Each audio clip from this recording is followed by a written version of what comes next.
Assalamualaikum warahmatullahi wabarakatuh. Bismillahirrahmanirrahim. Tabarakalladzi nazzalal furqana ala 'abdihi liyakuna lil 'alamin nadhira. Allahumma shalli wa sallim wa barik ala sayyidina Muhammadin wa ala alihi wa sahbihi asma'in, amma ba'du. Yang sangat kami hormati Staf Khusus Menteri BUMN Bapak Arya Sinulinga. Ini ada Pak Aryo, ada Pak Bima, dan ada beberapa pejabat dari BUMN, juga teman-teman dari BUMN, semua pekerja, semua yang ikut menangani BUMN yang saya hormati. Di sini juga ada PJ Bupati Rembang yang saya hormati, Bapak Imam. Saya ini tidak tahu kalau Pak Aryo itu pejabat BUMN. Tahunya saya itu pengikut Gusme. Jadi ini bagian dari ya agak-agak kecelakaan itu. Jadi nggak mau khataman sendiri, nyuruh orang lain khataman. Itu khas pejabat itu. Jadi pejabat itu kalau punya karep itu biasanya gitu. Doa ya diorderkan, khataman juga. Ini makanya punya utang ini, harus kapan-kapan khatam sendiri. Jangan nyuruh orang lain apa khataman. Beliau sendiri mungkin gak khataman kayaknya. Tapi ini memang khas kiai ya. Jadi kalau di dunia khas kiai itu meskipun pejabat, kalau di depan kiai itu ya harus tetap kayak santri. Beliau beberapa kali ke sini dan tidak dengan status sebagai pejabat, sebagai santri. Saya tadi ngasih tag atau takbir dalam bahasa pondok supaya nanti diserahkan kepada putra-putra Gusmi bahwa tradisi yang beliau lakukan itu sudah benar sesuai referensi atau rujukan-rujukan kitab yang ada di beberapa pesantren. Saya sedikit cerita tentang hubungan pejabat dan kiai. Dulu Imam Malik itu ngarang kitab namanya Al-Muwatta. Itu dikarang 16 tahun. Jadi bisa dibayangkan, dikarang orang yang sangat alim, masih ngarangnya dalam waktu 12 tahun. Ditirakati, disolati, diteliti, diulang lagi sampai 16 tahun. Saking populernya kitab itu, seorang presiden, kalau dulu era khilafah ya, itu minta supaya Imam Malik datang ke istana mengajarkan Al-Muwatta ke putra-putra Harun Ar-Rasyid. Ini saya agak muji sisi benarnya Pak Aryo. Apa kata Harun Ar-Rasyid ketika didatangi ajudan presiden? Al-ilmu yu'ta la ya'ti. Ilmu itu disoani, bukan yang soan. Jadi ini ya agak benar lah, BUMN ini sudah benar ini, mau datang ke sini. Tapi jangan hitung utang. Saya pernah datang Gus, nanti kapan-kapan kau yang datang. Nah, itu enggak ikhlas kalau itu ngawur sekali itu kalau. Singkat cerita, Harun Rasyid itu datang. Imam Malik itu orang yang sangat menghormati ilmu, sehingga beliau duduk di atas, di sofa di atas. Karena Harun Rasyid itu presiden, khalifah, beliau ngiranya itu dipersilahkan duduk setingkat Imam Malik. Akhirnya beliau duduk berdampingan dengan Imam Malik. Kata Imam Malik sebelum ngaji, di mana-mana orang ngaji itu harus sopan, nggak boleh orang ngaji setara dengan gurunya. Turun Imam Harun Rasyid turun terus awal santri-santri. Baru Imam Malik mau mulai ngajar. Suatu saat Imam Malik itu datang ngurus KTP, datang ke istana. Kata Harun Rasyid, kenapa engkau tidak minta supaya kami yang ngurus?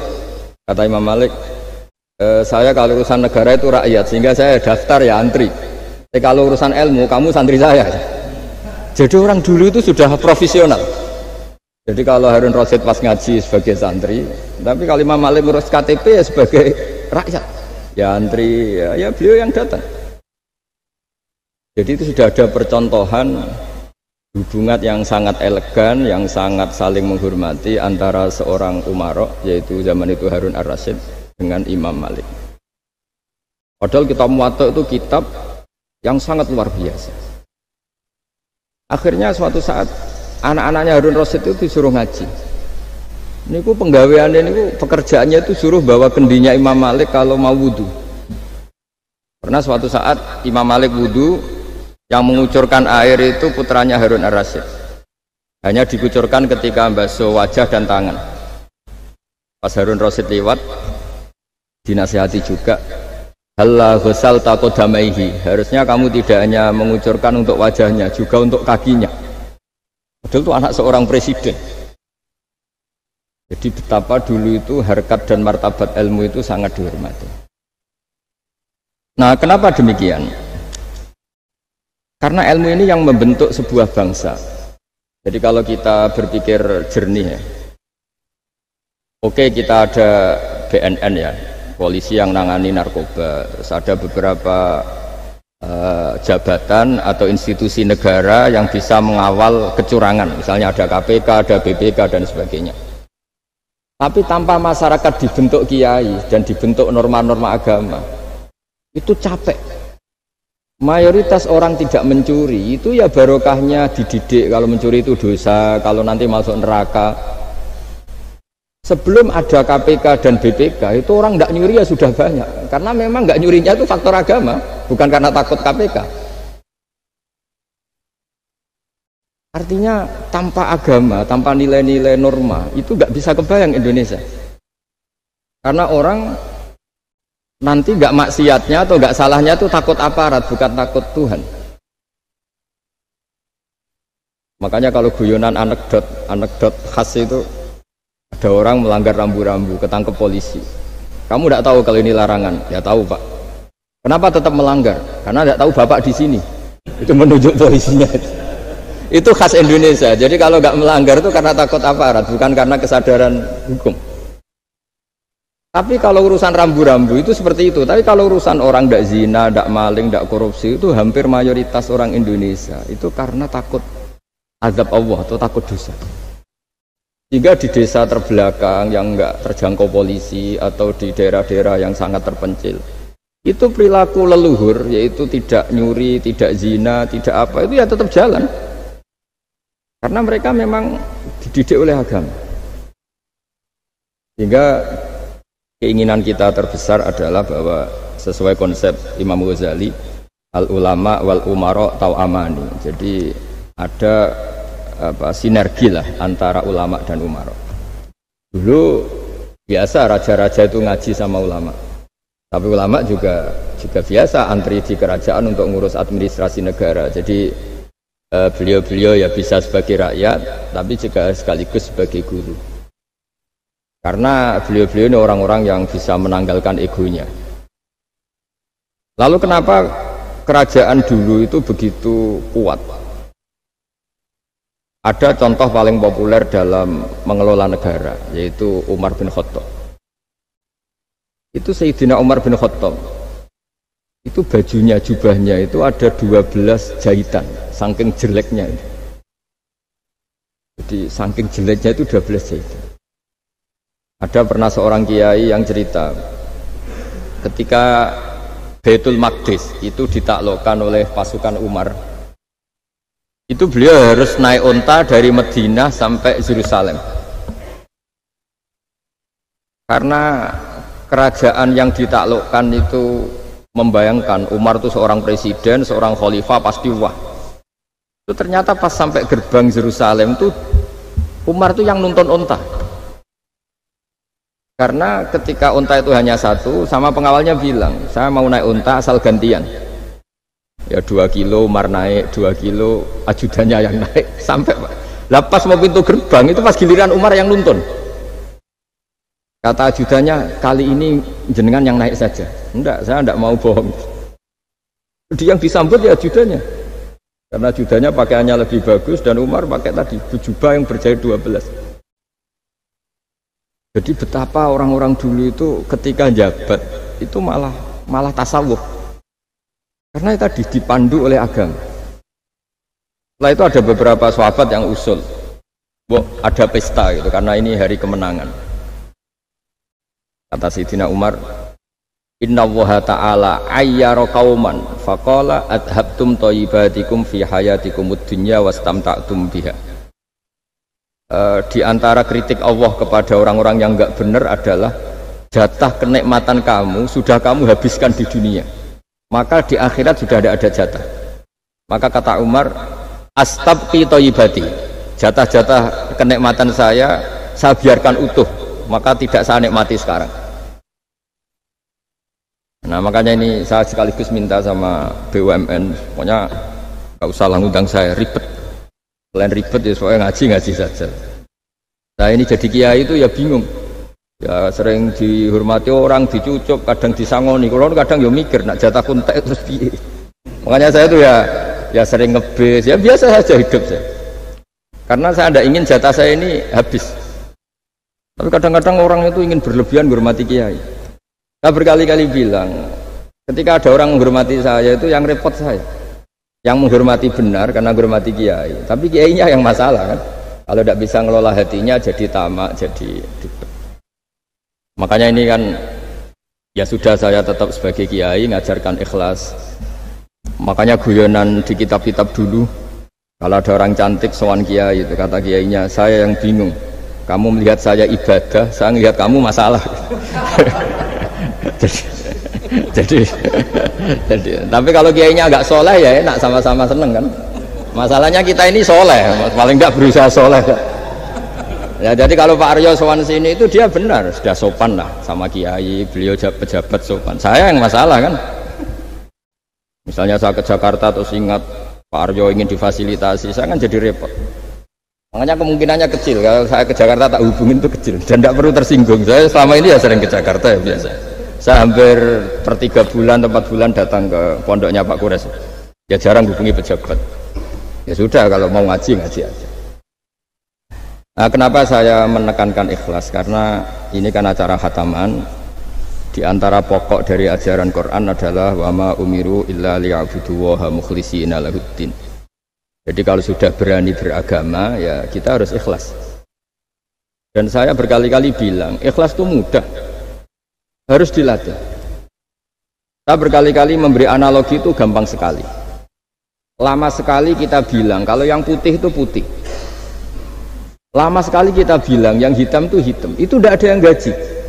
Kenapa kita mengatakan tembok ini putih? Karena memang putih. Kenapa orang mengatakan peci itu hitam? Ya karena memang hitam. Itu tidak ada yang gaji dan semuanya ngomong seperti itu. Pas Anda ngomong Allah itu Tuhan, minta masuk surga. Pas hubungan dengan Tuhan itu selalu tidak ikhlas. Padahal kita biasa ngomong hakikat ini ikhlas. Kita ngomong tembok ini putih ikhlas, ngomong peci hitam itu. Pas ngomong kalau Allah itu Tuhan, minta surga. Padahal bedanya apa? Hanya sama-sama ngomong mengatakan sesuatu yang nyata. Jika saya berkali-kali bilang dan ini akan saya kampanyakan sampai saya mati. Di antara gejolokan Allah sama orang soleh. Jadi orang soleh itu nanti juga digojlok sama Allah. Kenapa kamu nyembah saya? Karena saya ingin masuk surga ya Allah.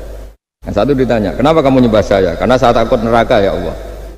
Berarti kalau saya tidak bikin surga, tidak ada bikin neraka, kamu tidak nyembah saya. Ya udah gitu Gusti, tempat nyembah jenengan. Tapi kadung keliwat alasannya itu.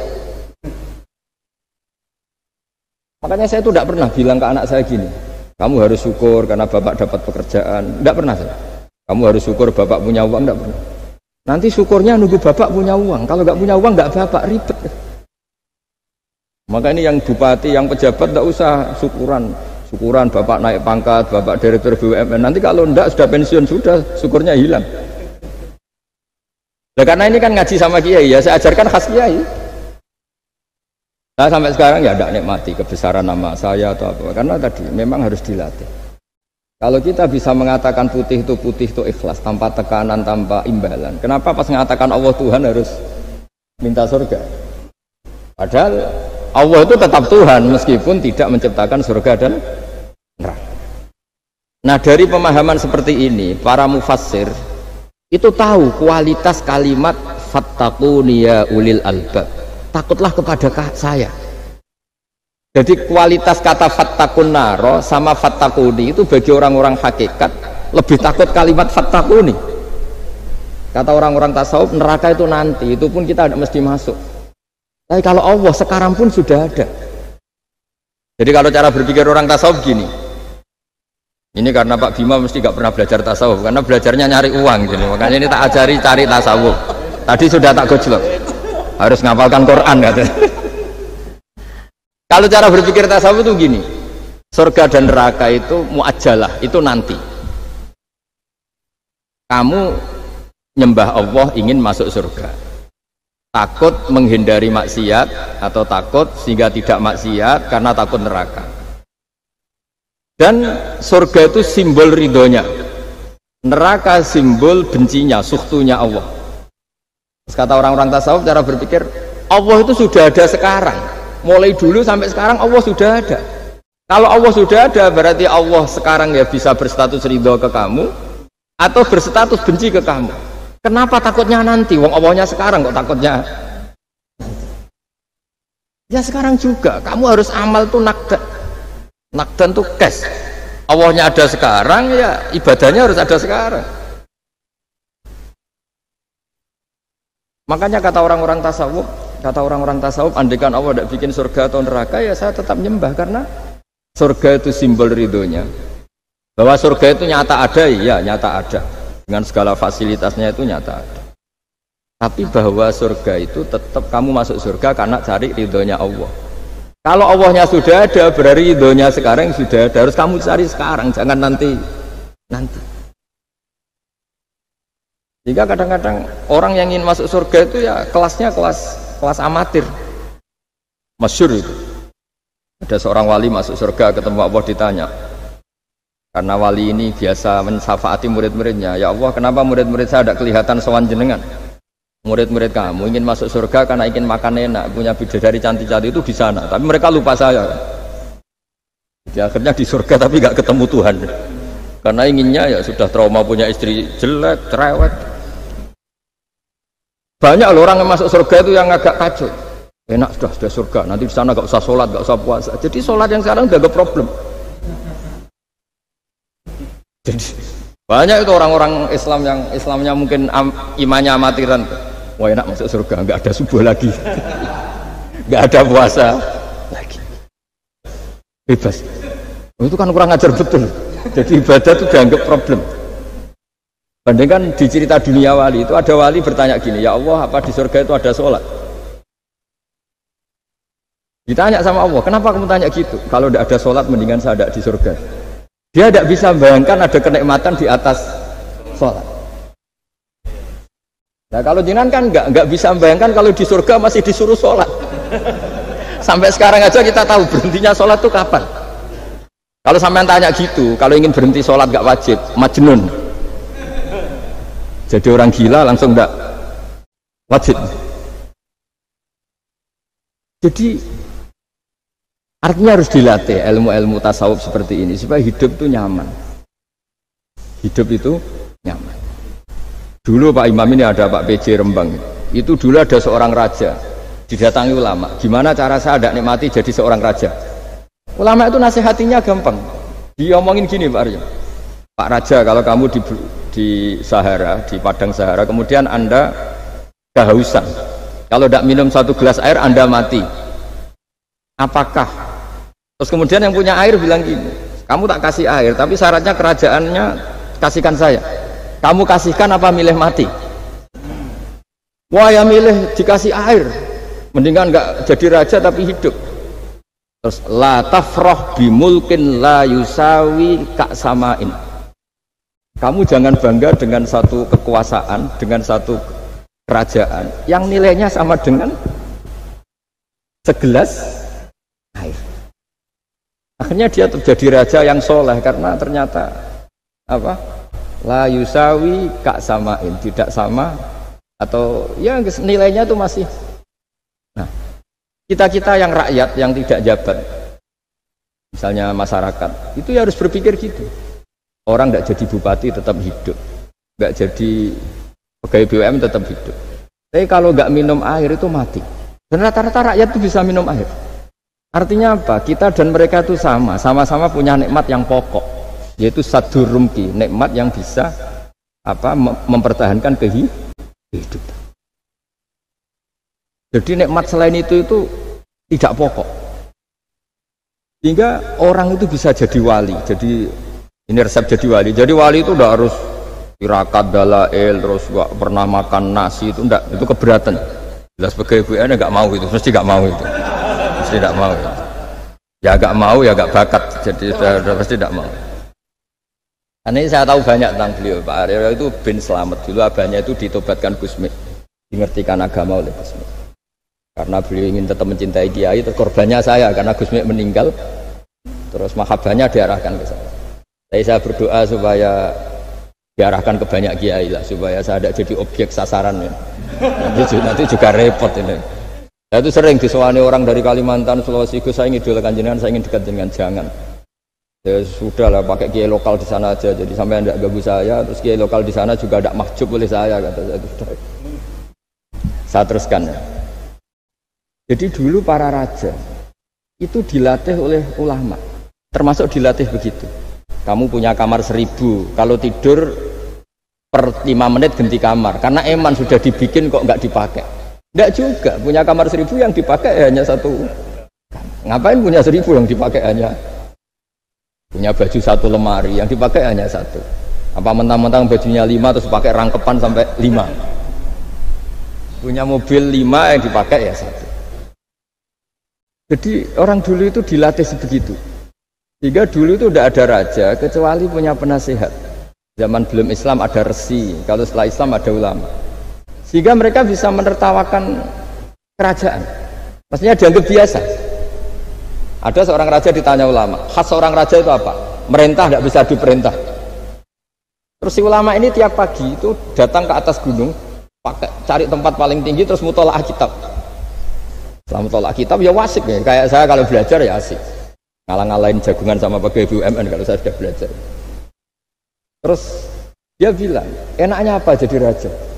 Saya di sini nggak ada yang memerintahkan saya, berarti saya dengan raja sama.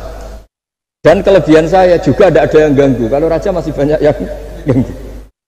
Artinya bisa mengolah. Kalau sekarang enggak. Banyak kiai yang melihat pejabat itu kayak gimana? Wong kok mulyane ngono. Buka pintu aja enggak pernah. Mulyane kayak gitu. Yang jenis ini dia rugi, sudah iri, enggak punya kenikmatan sendiri. Ulama dulu itu bisa mengelola kenikmatannya sendiri dengan cara seperti itu. Makanya masyhur Sayyidina Ali itu kalau malam itu diantara sebab beliau tambah dekat sama Allah. Itu diantara wiridannya itu bukan kayak wiridan kita itu enggak. Wiridannya begini. Ya Allah, kafani izzan an takuna li rabban wa kafani fakhran an akuna laka abdan. Kita sebagai manusia ini sudah sempurna, punya Tuhan engkau. Tuhan yang maha dahsyat, maha top. Kayak apa nyesalnya saya kalau punya Tuhan hanya sebuah batu. Hanya pahatan batu, atau Tuhan yang mati, atau Tuhan yang kelaparan. Wa kafani fakhran an akuna laka abdan, dan saya ini bangga karena jadi hambamu. Jadi orang dulu itu nyembah Allah itu tidak harus dengan kalimat subhanallah akbar, tapi punya kesimpulan yang menjadikan mereka ini nyaman dengan Allah. Abu Yazid Al-Bustami itu diangkat jadi wali setinggi-tingginya, itu diantaranya itu kalau wiridan bilang gini, ya Allah, kenapa engkau ngasih makan saya? Ini aneh. Kenapa engkau ngasih minum saya? Itu aneh. Di mana-mana orang memberi itu ada kepentingannya. Misalnya majikan, bayari karyawan karena ada kepentingannya. Malah kalau di fikih itu agak absurd. Fikih itu hubungan suami istri itu agak kacau kalau dalam fikih. Lelaki itu tidak wajib nafkah istrinya kalau tidak ngasih. Jadi kayak agak-agak transaksi. Dan istrinya punya hak nggak mau diajak kalau nggak dikasih nafkah.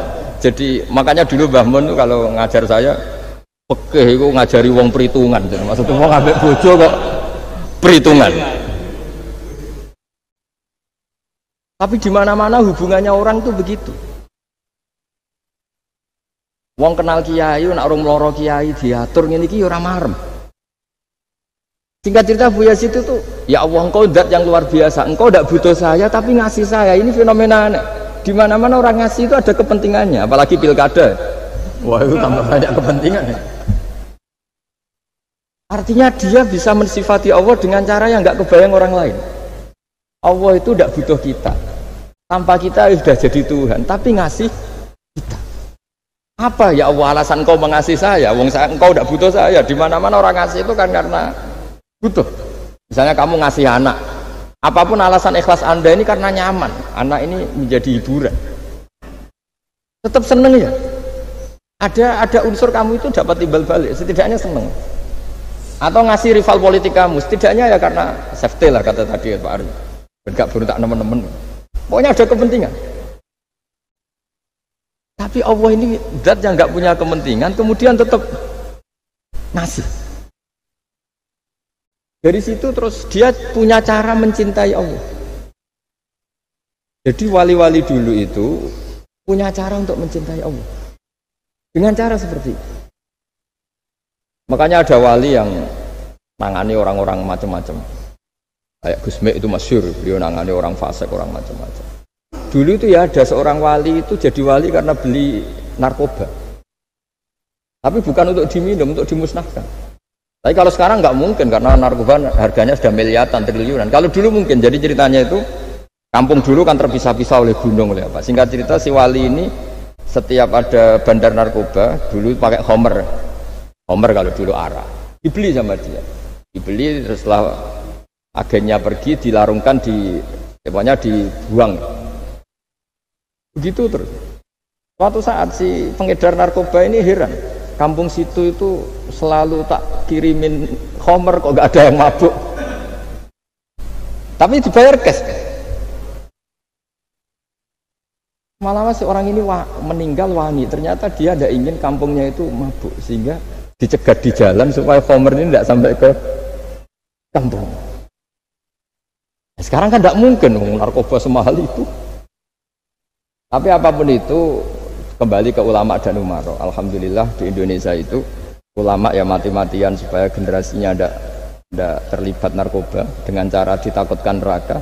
Umaro juga melakukan itu dengan cara ditakutkan penjara. Ini yang kita sama-sama ulama wal umaro tahu aman. Kita kerjasama dengan kapasitas masing-masing. Jadi penting sekali ngaji seperti ini supaya kita tahu bahwa khazanah-khazanah kita tentang dekat sama Allah itu macam-macam. Ini khusus ijazah ini sama Pak Bima Pak Aryo itu. Dulu Ki Hamid Pasuruan terkenal wali.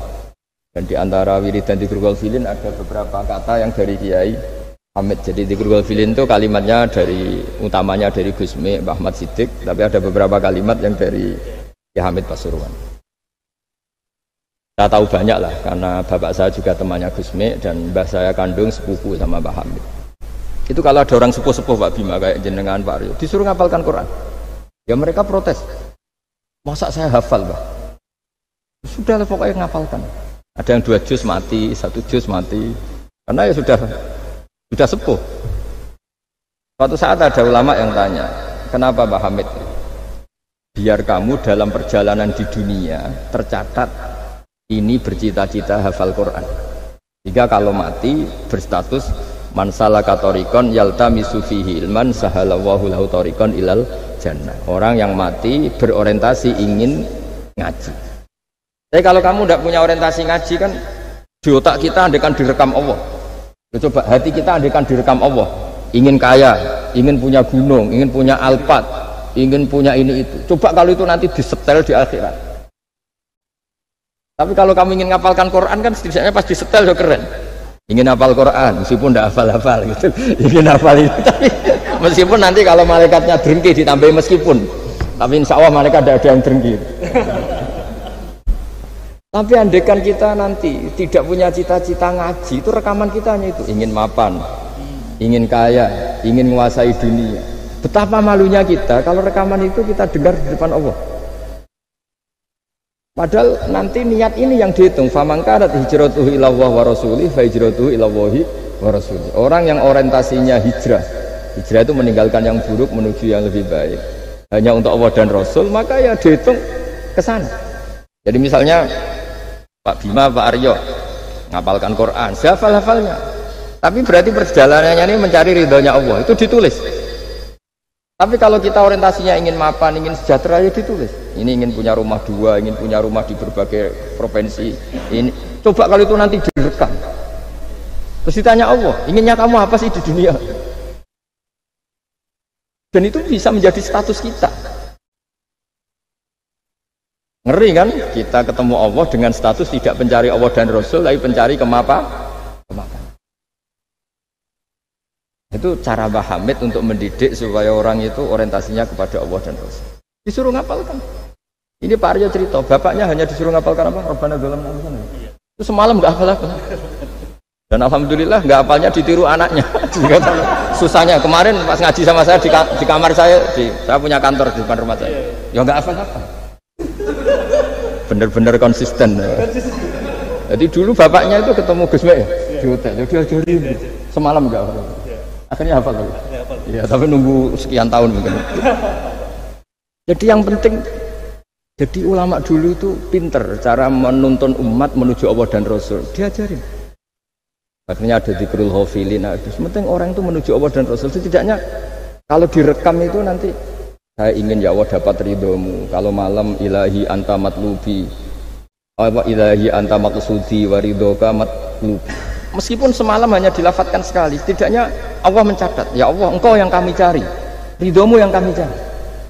Kalimat itu kalau terulang-ulang itu menjadi mental dan lama-lama jadi status. Daripada sebelum tidur, kapan ya sugih. Dari Pak Bima, kapan gak jadi anak buah. Kok nanti yang menteri ya mikir, semoga gak kena reshuffle, gitu terus pikirannya. Nah ini kan kalau ngaji saya menyinggung, yang salah tidak saya, sing ngongkor ngaji sopo. Saya makanya saya santai saja. Sampean kecewa malah bagus karena tidak ngel-ngelo saya lagi. Saya dalam hal ini itu anut mazhabnya Imam Syafi'i. Imam Syafi'i itu saya punya kitab namanya Diwanus Syafi'i. Itu kalau orang tidak senang itu paling bagus menurut saya. Pak Imam Syafi'i separuh kampung tidak senang jenengan. Ya bagus lah. Kalau nggak senang tidak akan utang duit, nggak pinjam mobil. Wong nggak seneng itu kan nggak mungkin pinjam uang. Saya pernah ketemu seorang bupati cerita ini, nggak perlu saya sebut. Bupati aktif. Setelah saya cerita ini, terus saya ingin ketemu jenengan empat mata. Setelah ketemu saya lucu. Saya akan cerita. Di antara wasiat bapak saya itu unik Pak. Ngelola wong gedeng enak, sing ribet itu ngelola wong seneng. Jadi ngelola orang benci itu mudah. Yang ribet itu ngelola orang senang itu mahal sekali. Itu dulu saya tidak paham. Bareng kenal wong seneng ngel-ngelno. Nah sing ra seneng kan sudah selesai. Akhirnya Imam Syafi'i dan separuh kampung ini tidak seneng jenengan. Ya bagus lah. Mereka tidak akan utang saya, minta tolong saya. Artinya orang dulu itu jadi yang seneng dikelola untuk teman kebaikan, yang nggak seneng dianggap menjadi harga itu murah. Singkat cerita terus bupati ini datang ke saya cerita. Yang jelas gak bupati Rembang, ya ada cerita di bawah beduk. Cerita, iya Gus.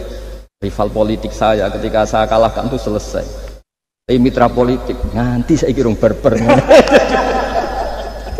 Jadi orang dulu itu segampang itu ngelola kehidupan. Artinya yang seneng ya penting, kita butuh mitra. Yang gedeng ya nggak apa-apa lah. Barokahnya gedeng itu tidak ganggu anda kan. Asal sing gedeng aja dukun santet ribet itu kalau nanti dijajal. Ketika Imam Syafi'i diceritain orang yang tadi nyium tangan jenengan, yang sama jenengan diluk hormat, di luar itu memaki-maki jenengan. Kata Imam Syafi'i, baguslah. Berarti saya wibawa, di depan saya tidak berani. Jadi beliau seenteng itu melihat dunia. Jadi orang dulu itu makanya mereka gampang jadi wali karena radhiyallahu anhum wa radu an. Jadi orang yang melihat Allah itu sudah ridho ya sudah. Nabi Musa itu kekasih Allah, kalimullah.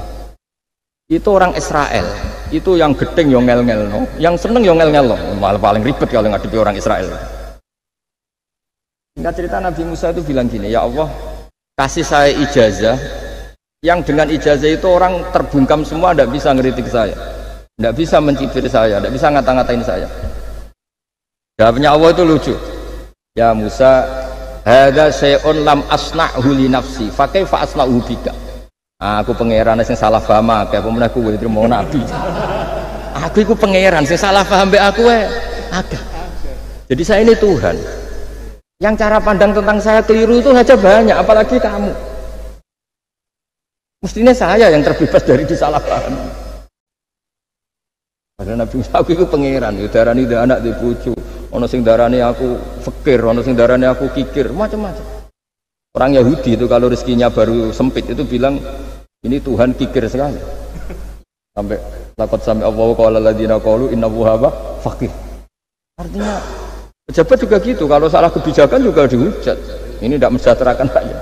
Itu kalau lapor Allah jawabannya gitu, kamu pejabat salah pahami ribet, saya Tuhan saja disalahpahami. Jadi orang dulu itu segampang itu ngelola hubungan dekat dengan Allah. Jadi pakai rasa. Jika Ki Hamid Pasuruan itu ngijazai orang-orang sepuh, ada yang dikasih wiridan, disuruh ngafalkan, nggak hafal-hafal. Tadi nanti misalnya mati kok belum hafal, statusnya ini penghafal wiridan, kan bagus. Daripada ngapalkan saya ingin punya rumah kayak yang di Singapura, berarti Anda menghafalkan bentuknya, pernak-perniknya. Bila perlu Anda menghafalkan nomor arsiteknya siapa. Masa Anda hafal tentang cari ridhonya Allah, hafal bangunan milik orang lain dan bayangkan punya. Kalau Anda mati pas seperti itu, berarti tujuan kamu ya untuk seperti itu. Itu famangkana hijratuhu ila dunya yusibuha aw imra'atin yang kihuha fa hijratuhu ila ma hajara ilaih. Jadi nanti kita mati itu distatuskan sesuai komitmen kita ingin apa, itu status kita. Jadi kalau kita ingin punya rumah mewah kayak yang di Singapura, kayak yang di Amerika, kayak di Eropa, itu terekam di otak kita. Terus kita ngapalkan arsiteknya namanya siapa, itu di rumah mana. Terus kita angen-angen ada arsitek yang kita bawa ke sana supaya niru. Untuk kita loh, untuk pribadi, nggak tahu saya kalau nanti untuk negara, nanti dibantah BUMN. Untuk negara gimana? Mungkin masih mendingan kalau untuk negara. Kalau untuk pribadi, singkat cerita akhirnya kiai-kiai dulu itu bikin gerakan hafal Quran sama orang-orang sepuh yang jelas secara lahir tidak akan. Tapi butuhnya adalah ini sudah punya perjalanan menuju ini yang nanti menjadi status. Jadi misalnya Pak Imam ini PJ Rembang beberapa kali ngaji misalnya, statusnya gitu. Ini ngaji sama Gus Baha, ini ngaji sama siapa. Ditulis dan itu statusnya karena keinginannya memahami itu. Ya dunia sambil lewat saja. Tapi kalau kebalikannya, urusan dunia detail, arsiteknya siapa, bangunan gini habis berapa, kalau kurs rupiah berapa, untuk pribadi. Itu detail. Pas urusan ngaji sekenanya, kadang sampai punya guru aliran sesat apa nggak tahu karena pas urusan akhirat sekenanya, akhirnya sedapatnya. Ternyata ada guru, ada kiai tapi dukun. Saking sekenanya urusan akhirat, tapi kalau urusan dunia makanya banyak orang ditipu oknum ya, oknum yang sebenarnya agak kiai tapi ngaku kiai, sebenarnya dukun. Itu saya kadang ya senengnya itu betapa mereka diingatkan urusan dunia nggak pernah ketipu, urusan akhirat ketipu. Berarti apa? Urusan dunia detail, urusan akhirat nggak detail. Sampai dukun bermacak kiai saja sudah bisa nipu. Sementara kontraktor asing yang mau nipu tidak bisa karena dia ngerti detail jejak rekamnya apa gitu. Tapi kalau nyari kiai sekenanya, lu ini tidak nyindiri ngomong fakta. Ya, cobalah itu diangen-angen lagi. Terus ini yang terakhir, ini khusus pada teman-teman saudara-saudara kita yang nangani khatamannya Gusme. Saya tadi ngasih naskah ke Pak Aryo supaya sampai ke beliau-beliau. Saya yakin beliau-beliau sudah punya, tapi supaya ini tambah mantap bahwa kita saling menguatkan. Ini saya baca ya. Ini kitab yang dipakai referensi tim lajnah penerbitan mushaf Arab Saudi dan seluruh dunia, termasuk saya. Jadi tradisi khataman kita, tadi kan kita bicara khataman. Ya saya ulang lagi, tradisi khataman kita itu kan justru ditutup dengan wa ulaika humul muflihun. Ya. Jadi tidak minal jinnati wan nas, tapi diakhiri wa ulaika humul muflihun. Jadi khataman kita misalnya minal jinnati wan nas, biasanya yang baca Quran terus baca Fatihah, terus awal Baqarah sampai wa ulaika humul muflihun. Nah tujuannya adalah supaya kalau khatam itu memulai lagi. Ya kalau langsung an-nas minal jinnati wan nas berarti dia bangga dengan berakhirnya baca Quran.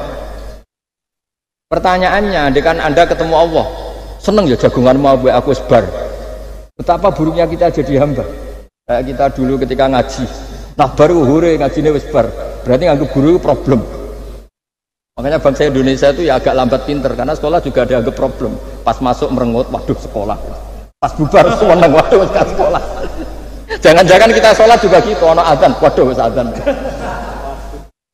Jadi ini belum makam wa qurratu aini fi sholat. Padahal cirinya orang baik itu menikmati sholat itu. Ciri utama suka ilmu ya nikmati pelajaran. Enggak, ini pelajaran bareng guru. Waduh, udah gitu matematika lagi. Waduh. Nah, kita baca Quran harusnya asik. Karena di situ munajat sama Allah. Ketika selesai harusnya nyesal. Waduh, baru asik sama Allah kok sudah selesai.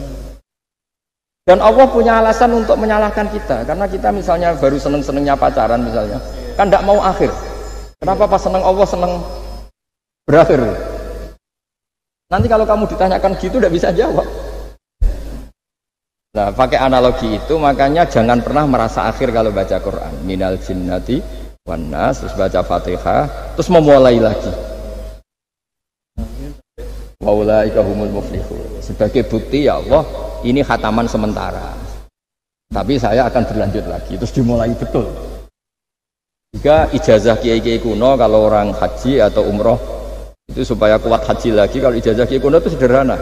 Disuruh ngomong gini, "Bah, Ka'bah, ini saya mau pulang, miliki rumah. Nanti kesini lagi."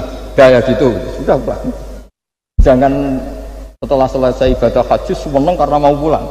Berarti ibadah dianggap problem, rumah dianggap segala-galanya.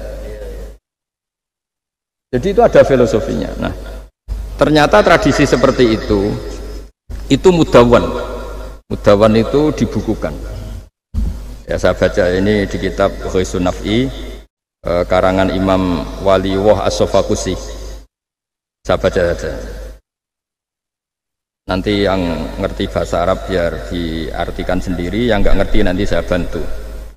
Takmilun. Nah, ini khusus para hafid tadi yang ikut khataman, mohon didengarkan. Takmilun.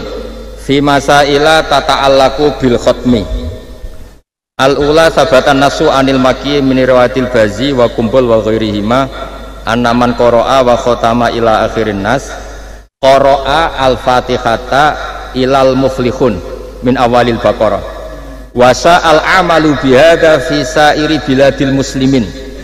Jadi mulai dulu kalau orang khataman itu ya An-Nas, Fatihah, terus wa ulaika humul muflihun. Dan cara seperti itu wasa al-amalu bihada fi sairi biladil muslimin.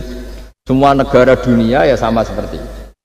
Hanya tradisi yang dilakukan bapak saya sampai semua guru-guru kita, guru Quran, termasuk yang di Jantiko dulu, sama si dulu namanya Jantiko, lama-lama mantap ya.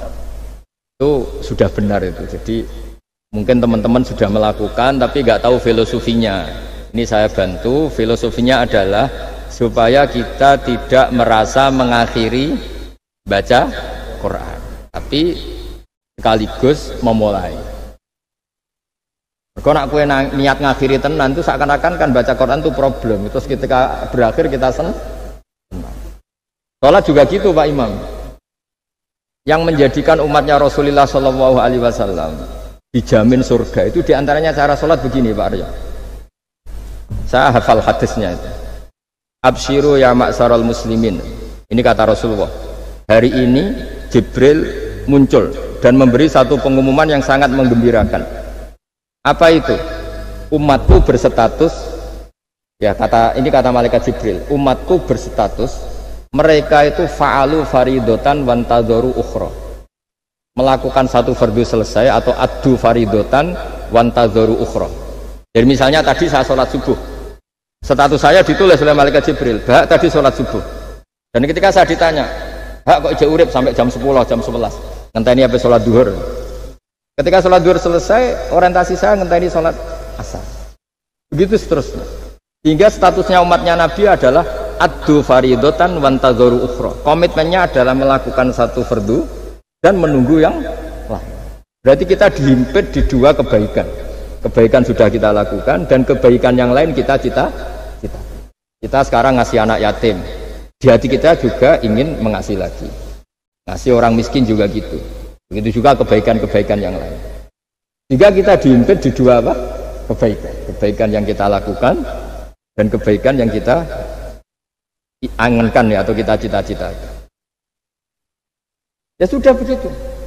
Jika dengan cara seperti itu orang Islam itu nyaman. Bayangkan kalau kita berstatus punya rumah dan punya rumah lagi, ingin punya mobil lagi, berarti satu itu minat dunia wa ilat dunia, minat dunia ilat dunia. Itu kalau pas mati, pas khayalnya begitu, Allah posisinya di mana? Ya ini sudah siap ya, setor ya, Ataman. Siap Pak Bunga ya? Ya, siap. Sampai berapa juz rencananya? 30. Sampai 30 juz apa juz 30? Juz 30 dulu. Jadi sampai segitunya guru-guru kita memandu, makanya terus dilatih dzikrul ghafilin, dilatih apa supaya kalau kita biasa pergi kembali misalnya, rombongan kembali. Mungkin kita istighfar. Buat sekali-kali rombongan datangin khataman Quran, datangin acara-acara, sehingga ada perbandingan. Nah, setidaknya saat kita salah itu tidak status, tapi zallah, bawaan manusia. Tapi status kita adalah faman kana hijratuhu ila Allahi wa rasulih fa hijratuhu ila Allahi wa rasulih. Nah, kemudian kenapa itu menjadi perilaku masif di seluruh dunia? Kalau khataman justru ditutup oleh awal Baqarah. Kan agak aneh, khataman kok ditutup dengan permukaan atau permulaan. Ya. Itu terus beliau ini di beberapa kitab diterangkan anna rajulan qala ya Rasulullah ayul a'mali afdalu. Amal terbaik itu apa ya Rasulullah? Qal alaika bil halil murtahil. Terus wa ma halul murtahil? Qal sahibul qur'ani kullama khalla irtahala. Amal terbaik itu adalah amal setelah selesai ingin melakukan lagi. Apa itu? Orang yang menghafalkan Quran atau membaca Quran atau khataman Quran setelah selesai langsung dimulai lagi. Nah, ini di sini diartikan kullama faragha min khutmatin syara'a fi ukhra. Jadi satu khataman selesai kemudian lanjut lagi. Ya kan kalau kita misalnya orang kaya ke Singapura wisata, kan langsung mungkin sudah punya brosur lagi, mungkin mau ke New Zealand atau apa. Kenapa pas urusan khataman ndak itu? Jadi manusia itu yang benar gitu. Jadi ya kira-kira gitu. Jadi ini teman-teman yang sedang khataman, bahwa perilaku Anda sudah benar. Memang mulai dulu zaman Rasulullah SAW sampai sekarang memang justru khataman itu ditutup dengan wa ulaika humul muflihun sebagai bentuk komitmen kita bahwa kita ingin memulai lagi, bukan berakhir di itu. Nah, saya kira demikian. Assalamualaikum warahmatullahi wabarakatuh.